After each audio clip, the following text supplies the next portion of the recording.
गुज़श्ता 4 खुतबात नबी रहमत सल्लल्लाहु अलैहि वसल्लम पर अक़ीदा ख़त्म नबूवत के उन्वान से अर्ज़ किए हैं। आज की इस मुख्तसर सी नशिस्त में मिर्ज़ा कादियानी की कहानी अर्ज करना चाहता हूँ। रसूलुल्लाह सल्लल्लाहु अलैहि वसल्लम ने फरमाया था, इन्नहु सयकूनु फी उम्मती सलासून कज़्ज़ाबून कुल्लुहुम यज़अमु अन्नहु नबिय्युन। मेरी उम्मत में से 30 लोग ऐसे होंगे जो झूठे होंगे, दज्जाल होंगे, लेकिन उनका दावा ये होगा कि वो नबी हैं। कुछ बातें आप सुन चुके। मुसैलमा कज़्ज़ाब और मिर्जा गुलाम अहमद कादियानी, ये दो ऐसे मुद्दई नबूवत हुए हैं, बड़ी तादाद में लोग जिनके पैरोकार बने। मैंने गुज़श्ता किसी खुतबे में ये बात वाज़ेह की थी, बहुत सारे लोग हैं जिन्होंने किसी न किसी सूरत में महदवियत का या नबूवत का दावा किया,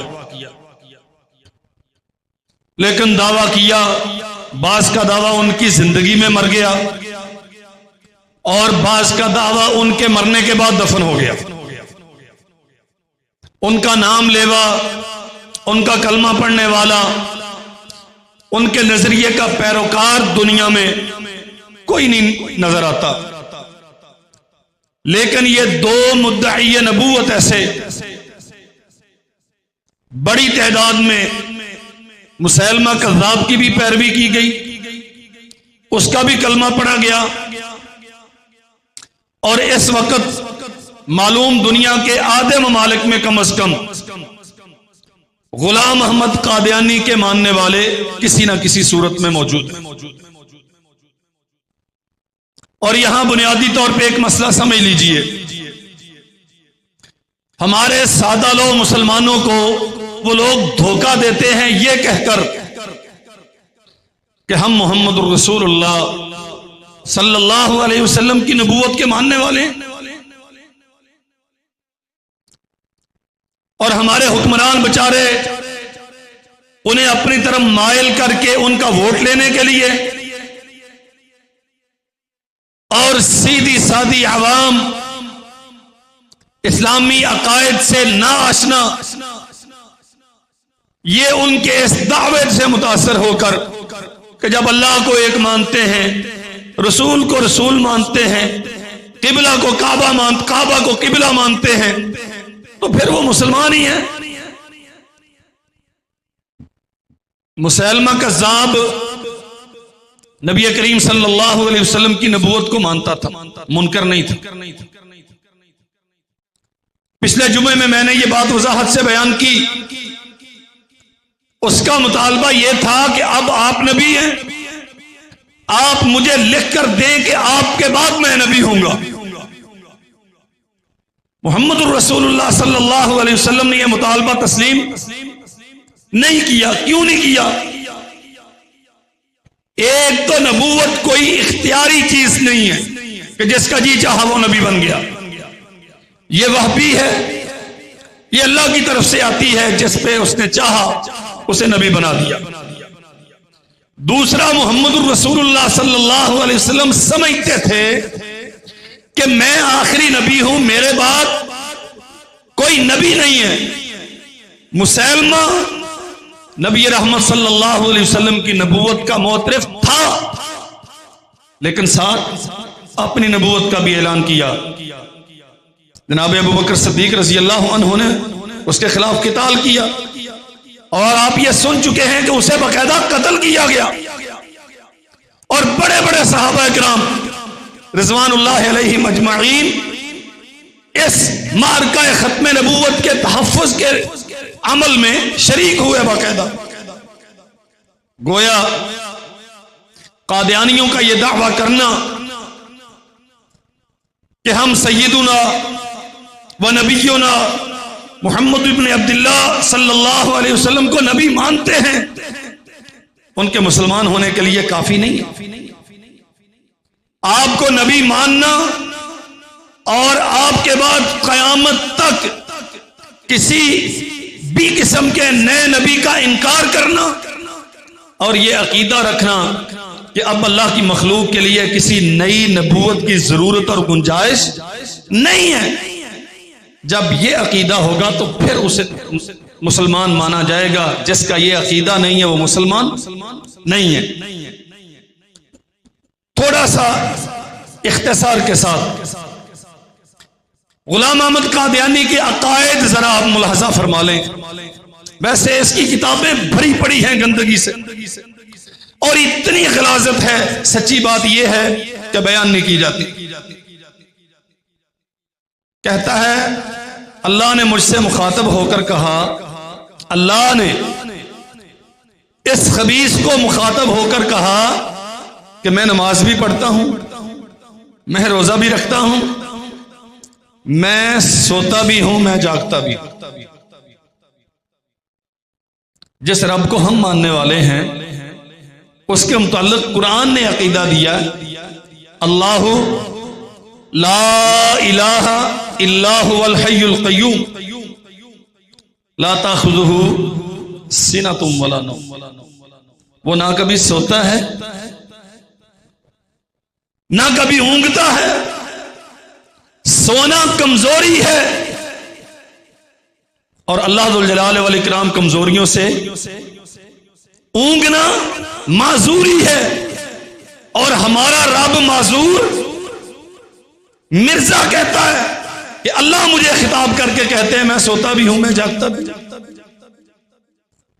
मिसाल बयान की है उस खबीस ने, जैसे इंसान सोते जागते हैं वैसे अल्लाह भी सोता जागता। और मजीद सुनिए, कहता है इन्नी, अल्लाह कहते हैं इन्नी मार रसूली उजीबू, मैं रसूल के साथ हूं और मैं उसकी आवाज पे लब्बैक कहता हूं। उख्तियु व उसीब, नकले कुफर न बाशत। बहुत गहरी साजिश करते हैं ये हमारे खिलाफ, हमेशा मसरूफ अमल रहते हैं। आपकी सिविल ब्यूरोक्रेसी में, आपकी मिलिट्री एस्टेब्लिशमेंट में, बड़े बड़े हुकूमती ओहदों पर बराए रास्त ये पहुंचते हैं या इनके आला कार वहां पहुंचते हैं और फिर सादा लो मुसलमानों के अकायदो आमाल को और आखिरत को बर्बाद करने के लिए ये बड़ी बड़ी पोस्टें भ्रूवेकार आती, ये पैसे तकसीम करते हैं। और आजकल सोशल मीडिया एक वार वेपन है, जंग के हथियार के तौर पर इस्तेमाल हो रहा है। और यहां बैठ के इनके प्रचार कर, इनके मुबल्लिग हमारे सौदालो नौजवानों को फंसाते, वो बातें करेंगे जो आपको अच्छी लगती, आपको दौलत का लालच देंगे, बाहर भेजने का लालच देंगे। कितने ही गरीब नौजवान कस्बे मुआश के मारे हुए, फिक्रे मुआश के मारे हुए, वो इनके दामे तस्वीर का शिकार हुए और अपने ईमान से हाथ धो बैठे।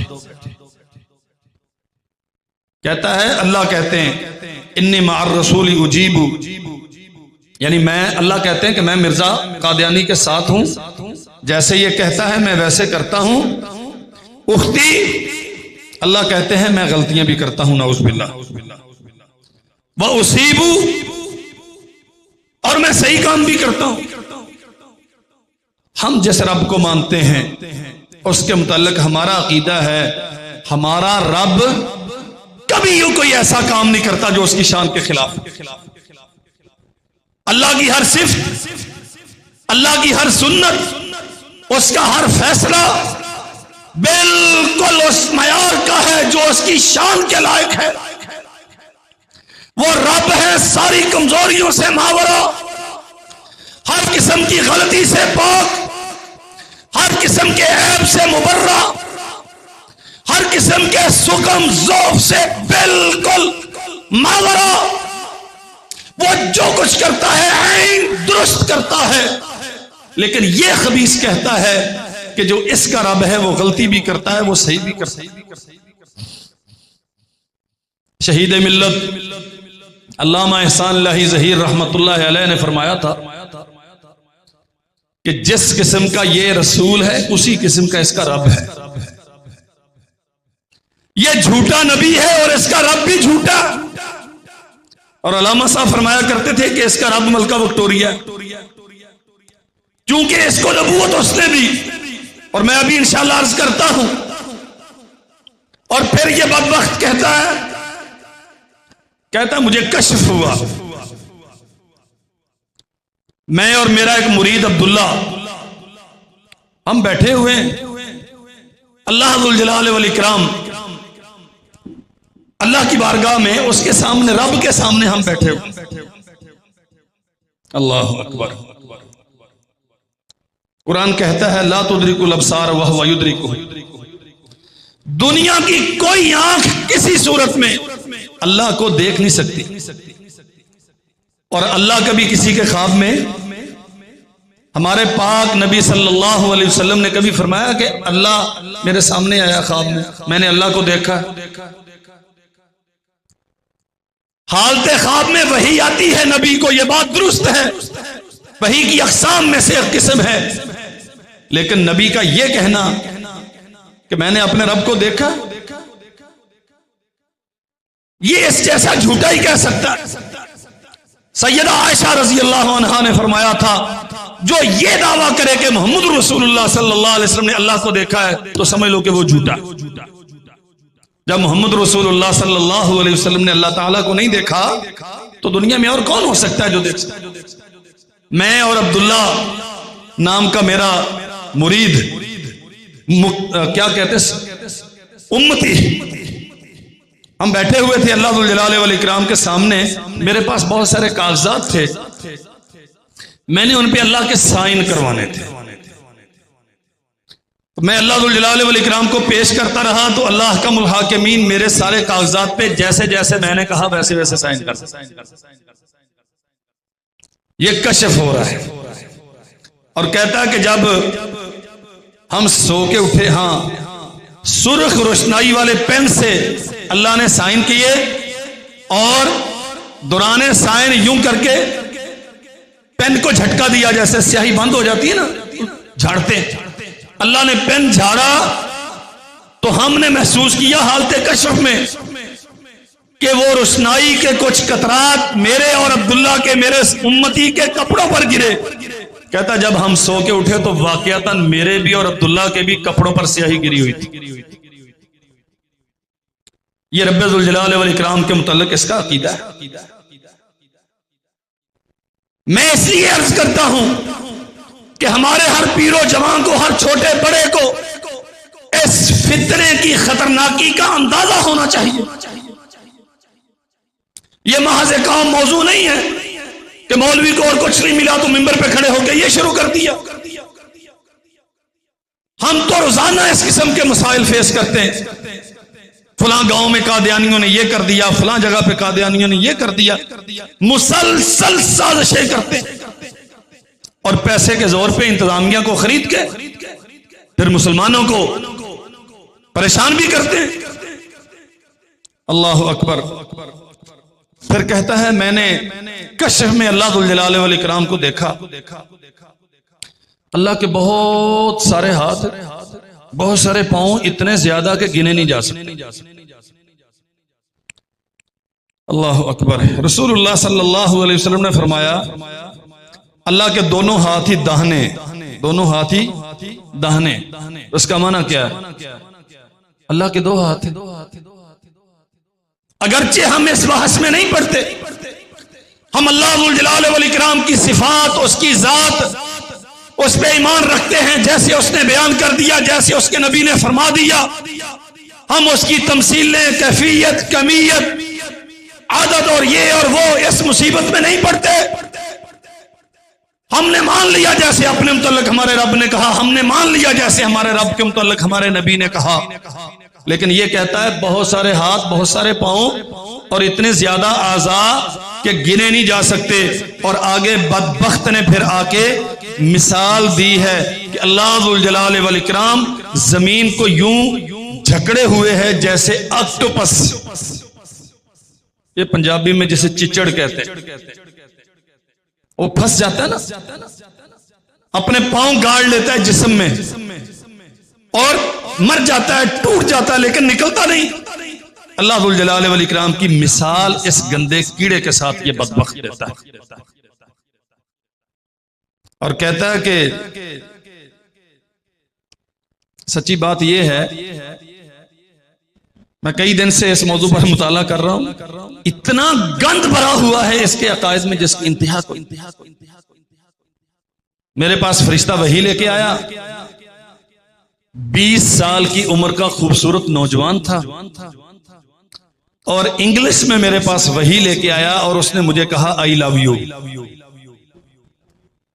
आप इस नबी की अखलाकी कदर कीमत का अंदाजा लगाएं। अंग्रेजी में वही लेके आया और मुझे ये बदनाम तरीन जुमला जमाने का कहता आई विद यू।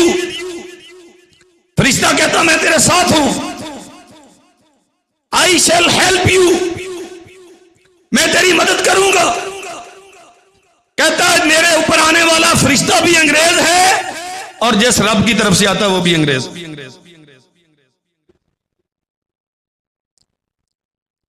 अल्लाह जुल जलाल वल इकराम का कानून यह है, रब जिस कौम में नबी भेजता है उसी की जबान में नबूवत अता करता है। यह था पंजाबी कादियान, मौजूदा हिंदुस्तान के सूबा पंजाब के जिला गुरदासपुर का एक कस्बा।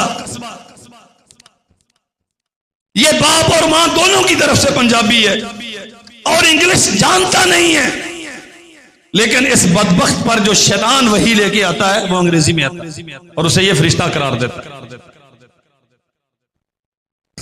कहता है कि मुझे हालत कशफ में यूं महसूस हुआ कि जैसे मैं एक औरत हूं और अल्लाह जुल जलाल वल इकराम ने मुझसे रजूलियत की कुव्वत का इजहार किया है। अब इससे ज्यादा वजाहत मुमकिन नहीं। आप अंदाजा कर सकते हैं। चलें, सच्ची बात यह है कि गंदगी का ढेर,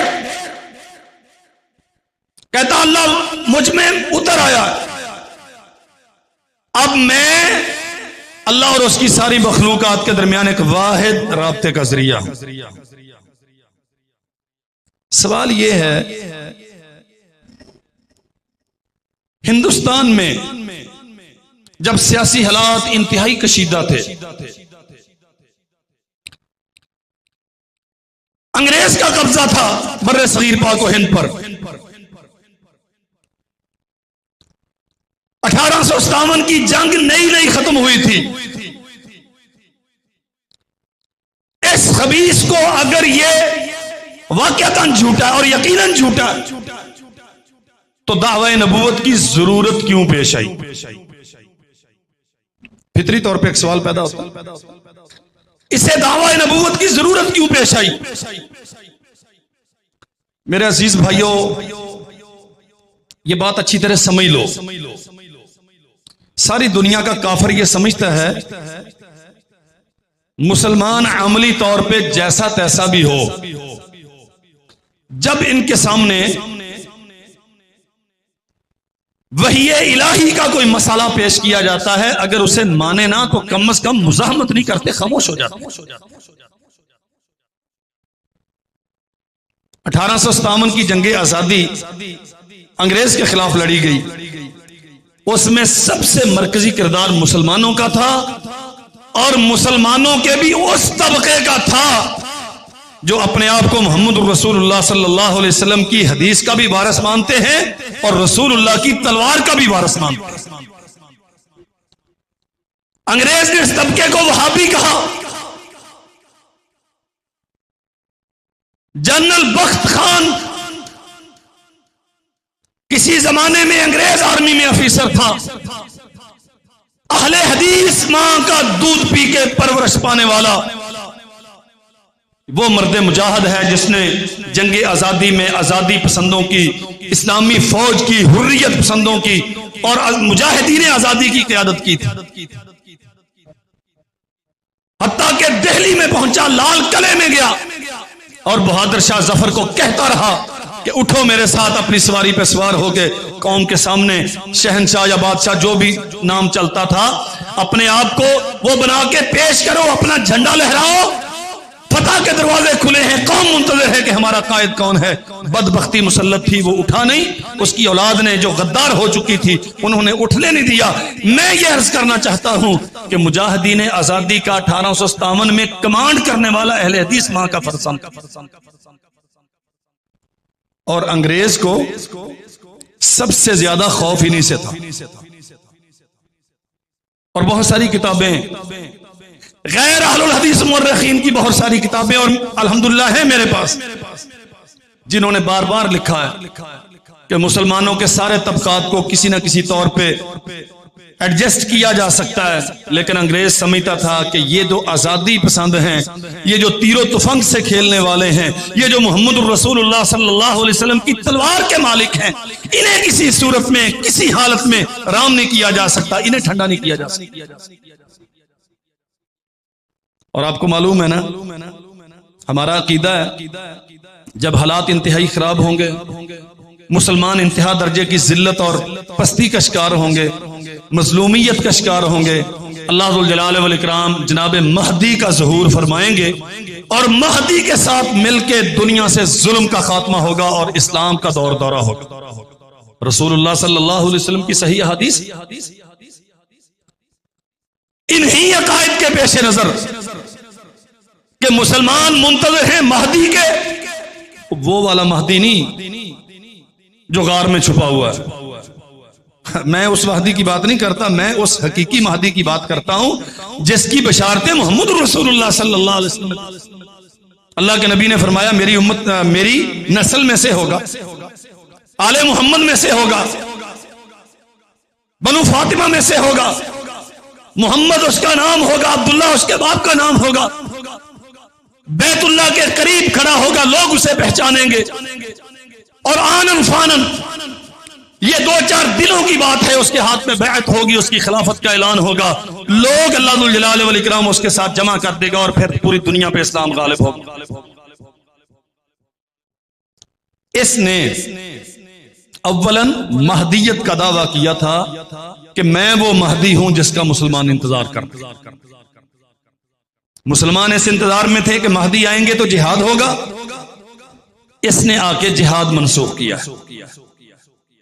थोड़ा सा जरा तवक्कुफ करके एक और सवाल जो बदीही तौर पे पैदा होता है कि इसका ही इंतखाब क्यों किया गया, अंग्रेज की नजर इंतखाब इस पर क्यों पड़ी? इसलिए कि यह खानदानी तौर पे गद्दारी की एक लंबी तारीख रखता है, इसके खून में इस्लाम और तकाजा है, इस्लाम से गद्दारी रची बसी है।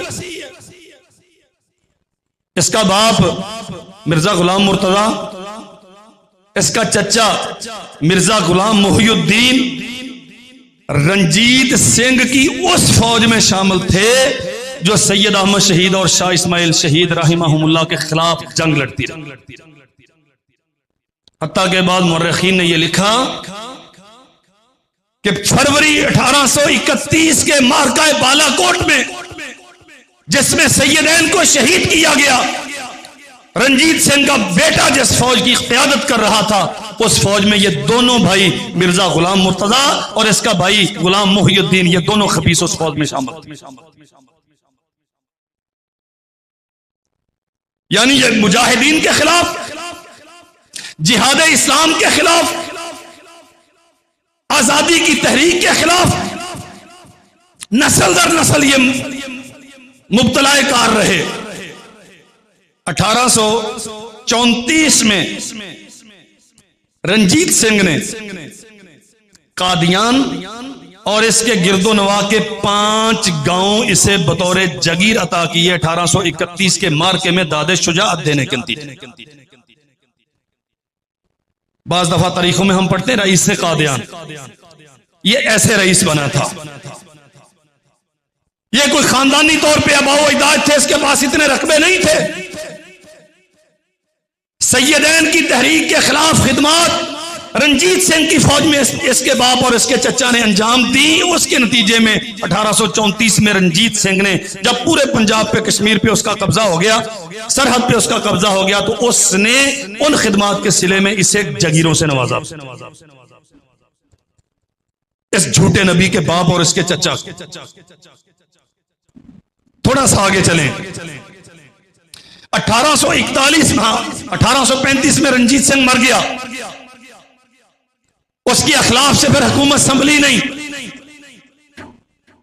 और जब इन्होंने देखा कि अब सिख कमजोर पड़ रहे हैं और अंग्रेज पंजाब पे गालिब आ रहे हैं, रंजीत सिंह के जानशीन अपनी हुकूमत को संभाल नहीं पा रहे, तो ये खैर से दोनों पलटा मार के अंग्रेज की फौज में जा शामिल हो गए। 1841 में जनरल मंचोर के साथ पंजाब के बहुत सारे इलाकों में जो जंग लड़ी, उस खबीस ने, जनरल मंचोर ने, ब्रिटिश आर्मी का जो जनरल था, ये दोनों भाई उसमें शामिल थे। 1843 में पेशावर में मुसलमानों के खिलाफ जो हमला किया गया, मुजाहिदीन आजादी के खिलाफ, तहरीक सैयदैन की बाकियात के खिलाफ, ये गुलाम मुर्तजा, इस मिर्जा गुलाम अहमद का बाप, उस जंग में शरीक था अंग्रेज की तरफ से। 1848 में हजारा के मुसलमानों पर हमला किया गया, तो गुलाम मोहिउद्दीन अंग्रेज की तरफ से उस लश्कर में शरीक था। और फिर पंजाब के रुआसा लेपल ग्रिफिन ने एक किताब लिखी है, अंग्रेज मौर्रख है, पंजाब के वडेरे, उर्दू में पंजाब के रुआसा के नाम से द लॉर्ड्स ऑफ पंजाब असल में इसका टाइटल है, और रुआसाए पंजाब के नाम से इसका तर्जमा मौजूद है। उसमें ये सारी तफसीलात लिखी हुई हैं कि मुजाहिदीन आजादी के बाद दस्ते जो सियालकोट साइड से ताल्लुक रखते थे, उन्हें अंग्रेज फौज ने हेड तरीमू पर घेरा और उन्हें वहां तहते किया, सबको शहीद कर दिया। उस अंग्रेजी लश्कर में यह गुलाम मोहिउद्दीन मिर्जा गुलाम अहमद कादियानी का चचा मौजूद था। और सुनिए, जनरल निकलसन, जिसने 1857 में दिल्ली फतह किया, हमें तो चूंकि अपनी तारीख से वाकफियत कोई नहीं, दिलचस्पी नहीं है, इसलिए ना सुनने का ना पढ़ने का ज़ौक़ ही नहीं। 1857 की जंग आजादी में दिल्ली के गली मोहल्ले मुसलमानों की लाशों से यूं अट गए थे कि बदबू आने से दिल्ली में सांस लेना मुश्किल हो गया, और दिल्ली को मुसलमानों के लहू से सैराब कर दिया गया। घरों के घर, खानदानों के खानदान और मोहल्लों के मोहल्ले, आपको बहू बेटियों को पामाल किया गया, आपके उलमा की पगड़ियों को उछाला गया, आपके शयूखुल हदीस की गर्दनों को तख्तादार पे खींचा गया, आपके जवानों के जिस्मों को छलनी किया गया, हाथियों के पांव के साथ मुजाहिदीन आजादी को कुचला गया। ये जनरल निकलसन था जिसने दिल्ली को मुजाहिदीन आजादी से छुड़वाया और अंग्रेज की हुकूमत दोबारा उसमें बहाल की। ये मिर्जा गुलाम अहमद कादियानी फख्र के साथ अपनी किताबों में लिखता है कि मेरे बाप ने 50 घोड़े और 50 उनके ऊपर बैठ के जंग करने वाले दलेर जंगजू अपने खर्चे पर कादियान से भेजे थे अंग्रेज की मदद के लिए, जनरल निकलसन की मदद के लिए। और अंग्रेज हुकूमत ने बकायदा दिल्ली की आजादी उनके बकौल मुजाहिदीन से दिल्ली को छुड़ाने के लिए जो उन्होंने जंग की, उसमें मिर्जा गुलाम मुर्तजा गुलाम अहमद कादियानी का बाप उसकी खिदमत के इवज उस जमाने में 200 रुपए की खलात अता की, लिबास, शाही लिबास, एक एजाजी सनद अता की कि तूने अंग्रेजी सरकार के लिए बहुत खिदमत अंजाम दी हैं, और गवर्नर के दरबार में एक मुस्तकिल कुर्सी अलाट की गई कि ये खबीस रईस कादियान गुलाम मुर्तजा की कुर्सी है, जब जी चाहे यहां आके बैठा। ये इनकी तारीख है। अब मेरे ख्याल में ये बात समझना आसान होगी कि अंग्रेज की नजरें इंतखाब इस पे क्यों पड़ी, चूंकि इनकी खानदानों में गद्दारी के जरासीम नस्ल मौजूद। ये बाप दादा से कभी अंग्रेज की कभी सिख की चाकरी नौकरी करने वाले और इस्लामी तकाज़ों के खिलाफ मसरूफ अमल रहने वाले और अपनी इज्जतें अपना वकार बहसियत मुस्लिम अंग्रेज की नौकरी में चंद टकों के बस नीलाम करने वाले, ये निन्गे इंसानियत और निन्गे इस्लाम गंदा खानदान, इसके चश्मो चिराग गुलाम अहमद पर अंग्रेज की नजरें इंतखाब पड़ी कि वहाबियों को, जिहाद पसंदों को, हुर्रियत पसंदों को, आजादी के मुतवालों को, रसूलुल्लाह की हदीस और तलवार के वारसों को अगर किसी तरह ठंडा किया जा सकता है तो इस गद्दार खानदान के इस फर्द के साथ किया। महदवियत का दावा कर दिया, पहले तो अपने आप को मुनाजिर बना के पेश किया शोहरत के लिए, कभी ईसाइयों को चैलेंज करता है, कभी सनातन धर्मियों को चैलेंज करता है, कभी हिंदुओं को चैलेंज करता है, और बड़े बड़े उलमा सैयद नजीर हुसैन मुहद्दिस देहलवी रहमतुल्लाह अलैह, उनके शागिर्दों में से मौलाना मोहम्मद हुसैन पटालवी, शेखुल इस्लाम अबुल वफा सनाउल्लाह अमृतसरी, ये इसके मुतासिर थे और इसके मुआवन थे जब ये गैर मुस्लिमों के साथ मुनाजरे करता था। लेकिन जब शोहरत हो गई तो फिर इसने महदवियत का दावा कर दिया, और हम समझते हैं कि महदी आएंगे तो जिहाद के जरिए से दुनिया को जुल्म से पाक करेंगे। ये खबीस ऐसा महदी निकला, इसने जिहाद मनसूख कर दिया और साफ ऐलान किया कि दोस्तों अब छोड़ दो जिहाद का ख्याल कि इस्लाम में हराम है जंगो क़िताल। ये मुसलमान है, ये नबी है इंसानों का। मोहम्मद रसूलुल्लाह सल्लल्लाहु अलैहि वसल्लम फरमाते हैं बुइस्तु बिस्सैफि बैना यदै अस्साअ, अल्लाह ने क़यामत तक के लिए मुझे तलवार दे के भेजा है। ये ऐसा महदी आया, इसने कहा अब तलवार उठाने की जरूरत नहीं, और बाकायदा बड़े बड़े मजमा आयाम में अंग्रेजी हुकूमत के फजाइल बयान किए, हत्ता कि यहां तक कहा कि मलका विक्टोरिया कैसराए हिंद है, इसकी हुकूमत अल्लाह जुल जलाल वल इकराम की रहमत है, और यहां तक कहा कि विक्टोरियन हुकूमत, विक्टोरियन अहद, ये अल्लाह जुल जलाल वल इकराम का अपना साया है इस बर्रे सगीर पाक हिंद पर।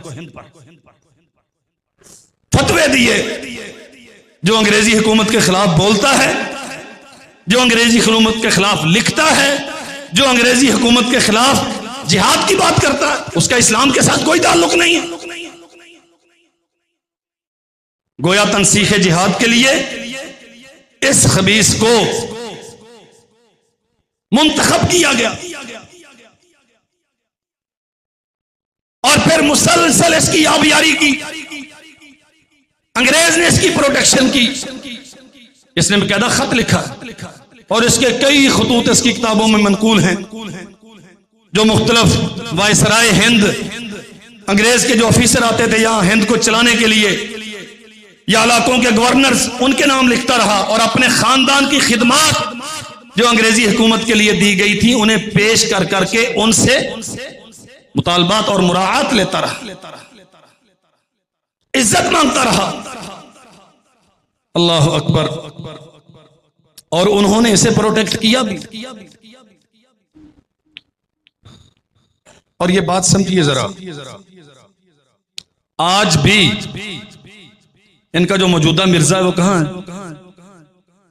लंदन में। कहां है?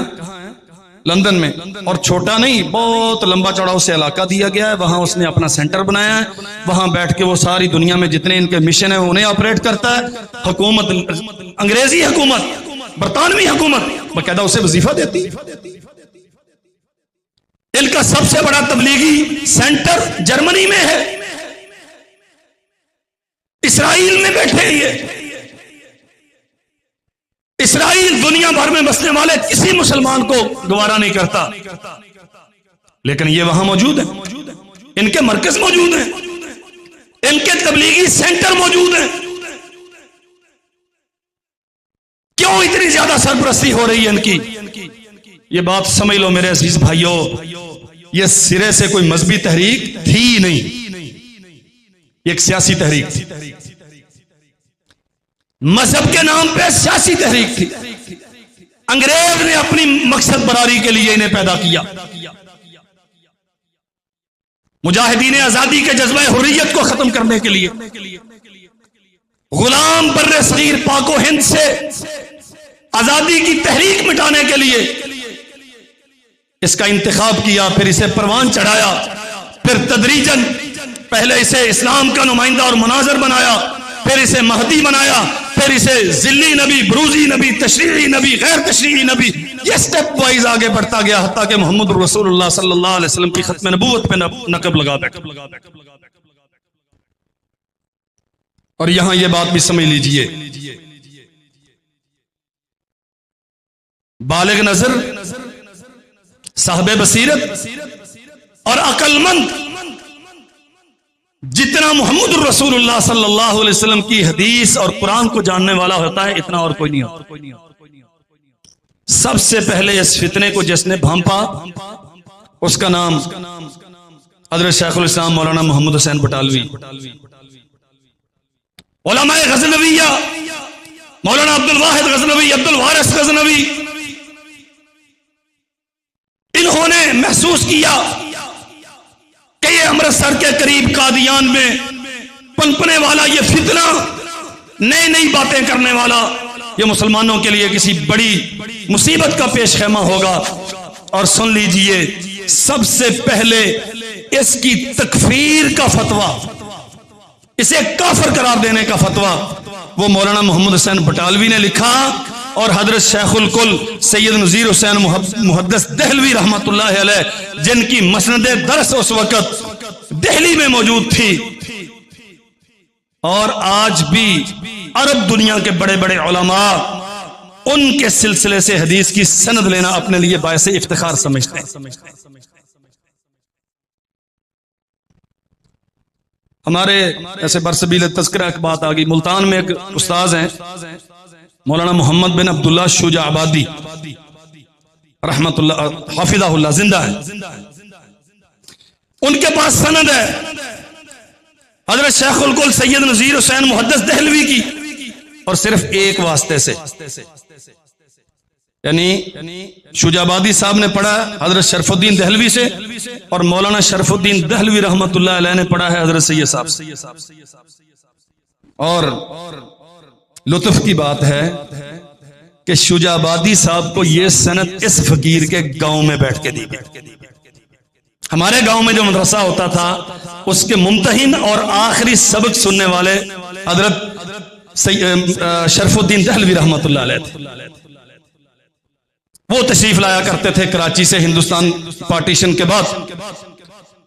मोहम्मद बिन अब्दुल्ला शुजाबादी हर साल अरब उलमाओं ने अपने पास बुलाते हैं, और मैंने वो वीडियोस देखी है कि किबार अरब उलमा कदमों में बैठे होते हैं, हजरत साहब मसनद पे, कुर्सी पे या मिंबर पे बैठे होते हैं, वो अपना अपना सबक सुनाते हैं, और हजरत शुजाबादी उन्हें हजरत सैयद साहब के सिलसिले से सनद अता करते हैं।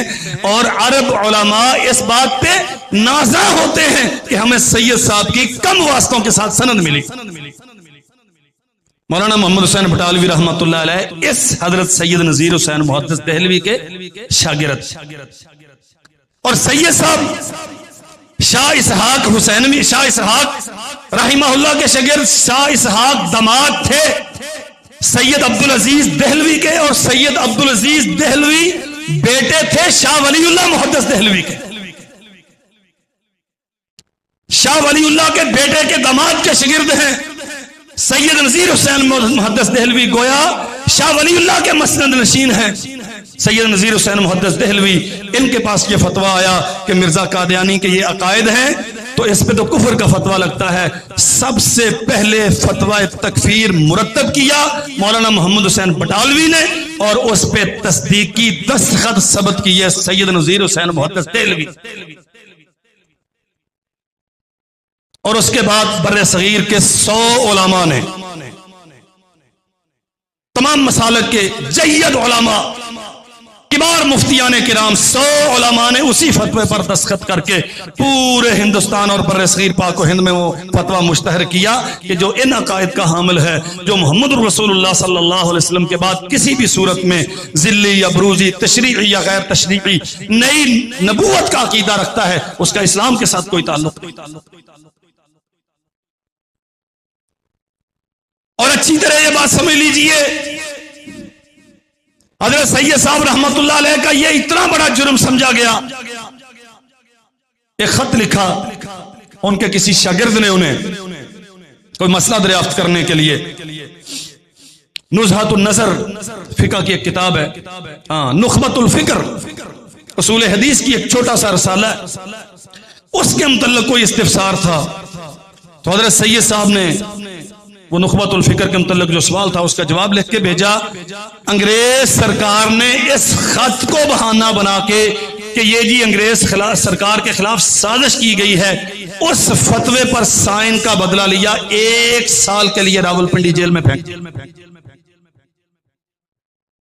आप अंदाजा कर सकते हैं मसला खत्म नबूवत कितना हसास है और आपके बड़ों ने इसकी तहफ़्फ़ुज़ के लिए कितनी कुर्बानियां दी हैं।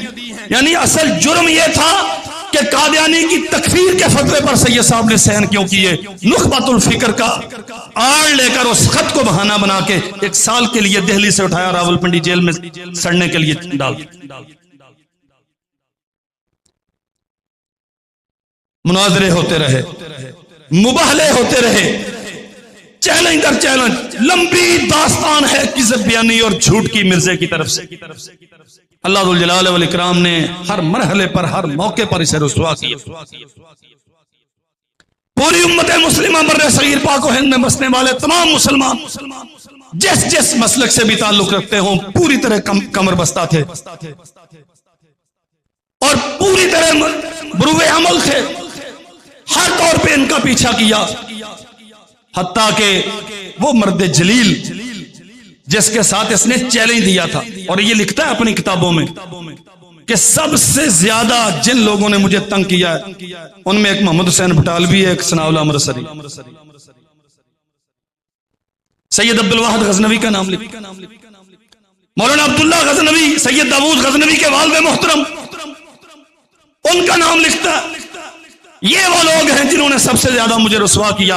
मौलाना अनवर शाह कश्मीरी थे, दारुल उलूम देवबंद के शेखुल हदीस, सैयद अब्दुल्ला शाह बुखारी थे, ये सारे लोग मसरूफ़ अमल थे। पीर मेहर अली शाह थे, सबकी अपनी अपनी खिदमात हैं।